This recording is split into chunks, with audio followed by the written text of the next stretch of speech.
6 a.m. on this Thursday morning. Thanks so much for starting off your day with us here on Up with KREM. I'm Channing Curtis. And I'm Tim Pham. It's good to see you here. Meteorologist Thomas Patrick is in the Weather Center now, tracking another foggy start to the day. But the good news is, Thomas, it's not as foggy as it was yesterday. Yeah. Fog is one of those things, it's kind of tricky to forecast. It is always very tricky. In fact, I was telling a lot of our own coworkers yesterday that it tends to be day by day, and we just have to see how things develop, because we got the rainfall yesterday. Some of that snow is still melting. We have the stage and the ingredients for another foggy morning, but it's just not materializing in the right way. I think there might be a little bit of mist or drizzle that is using up some of that water vapor and moisture, instead of just all purely fog this time around. We have the dense fog advisories issued until 10 o'clock this morning, but the foggiest location at the moment is Lewiston at a quarter-mile visibility, and that's a spot that's not under the advisory. So it's patchy. There is some widespread reductions in visibility,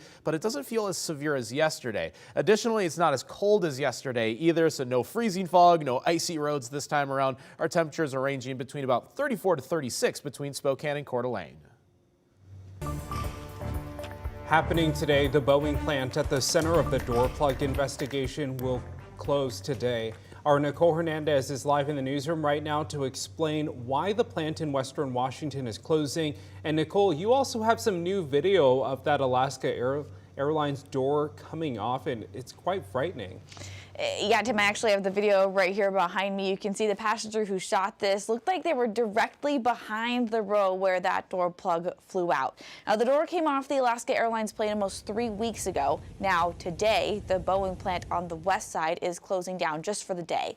This after somebody posted on an online blog saying they work at Boeing and that their quality control problems are at the plant. They say those problems are ultimately why that 737 was flying, even though it was missing some required bolts. We talked to Scott Hamilton, the person who runs the blog. I did take this whistleblower's comment and check it out with some people who I do know from Boeing who are retired. One of them happens to be a retired safety inspector within Boeing, and they certainly know the processes. And they said, yep, this is explained correctly. So our sister station in Seattle asked Boeing if what the commenter says is true. They said they cannot say anything, though. Since the NTSB is investigating, they're the only ones who can say whether the claims are true or not. NTSB investigators are planning on going back to the Renton factory tomorrow. The FAA is also starting to investigate Boeing to see if they comply with manufacturing requirements. In the meantime, the FAA is trying to get the 737 MAX 9s back in the air. So in about 30 minutes, I'll break down what needs to happen before those planes can fly again. In the newsroom, Nicole Hernandez, KREM 2 News. Investigators are now allowing fishermen to retrieve their crab pots from the Ilwaco landing after a devastating fire earlier this week. The ATF has now joined the investigation to help local authorities find out what started this fire.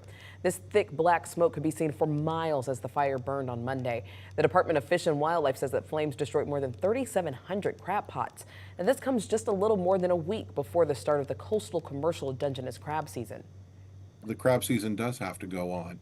And we want to try to get as many guys out in the water, dropping pots on time as possible.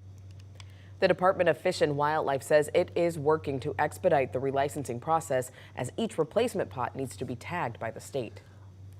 A prosecutor in Jefferson County says a new state law played a role in the death of a baby in Port Townsend. Police arrested the infant's father on Saturday after he led them to the boy's body in a park. Court documents show the baby was born in December with fentanyl in his system. His father was given temporary custody after passing initial drug tests. However, he stopped complying with those tests and disappeared with the baby. The county prosecutor says he thinks the new Keeping Families Together Act played a role in the infant's death. The law says substance abuse does not mean a child could be in danger of being hurt. I don't want to see this happen again.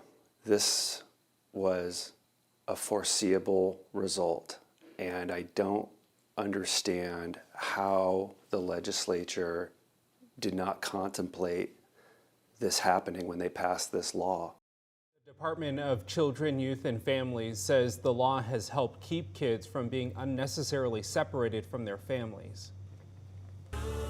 At 6:05, let's take a look at your morning rush. More news in less time. A major crash on Bigelow Gulch killed one person and sent several others to the hospital. You might remember we first told you about this yesterday as breaking news here on Up with KREM. According to the Spokane County Sheriff's Office, the crash happened when a semi-truck crossed over the center line and crashed into a car with 3 people in it. Those 3 people were taken to the hospital. One of the passengers later died. Spokane police have arrested 22-year-old Cody Lowe for second-degree murder. Police are accusing him of shooting a man on 55th Avenue yesterday morning. The identity of that victim will be released at a later date. Well, the Spokane Boat Show starts today. Doors open at 10 a.m. at the Spokane County Fair and Expo Center. If you're busy with work today, though, that's okay because the boat show continues through the weekend. And the Seattle Kraken ended their 4-game losing streak. Last night, they defeated the Chicago Blackhawks 6-2. The Kraken's next game is tomorrow against the St. Louis Blues. And that's a look at your morning rush. So some are asking, if Donald Trump wins the presidential election in 2024, would he be eligible for re-election in 2028? Casey Decker with our Verified National team has the answer. Former President Donald Trump has won the first 2 contests in the Republican presidential primary and is the odds-on favorite to once again win the nomination. That would set him up for a rematch against President Joe Biden in November. Verify viewers emailed us to ask, if Trump gets elected president again, could he serve 2 more terms? So, using these sources, let's verify. The answer is no. Trump could not serve 2 more terms as president if he gets elected again. The 22nd Amendment of the U.S. Constitution establishes term limits for presidents. It says, quote, no person shall be elected to the office of the president more than twice. Trump was elected president once already in 2016, and if he won again in 2024, that would make him ineligible to be elected a 3rd time. Only one president has ever served 2 terms that weren't back-to-back, Grover Cleveland. He was first elected in 1884, but lost in 1888 and ran and won again in 1892. With your Verify, I'm Casey Decker.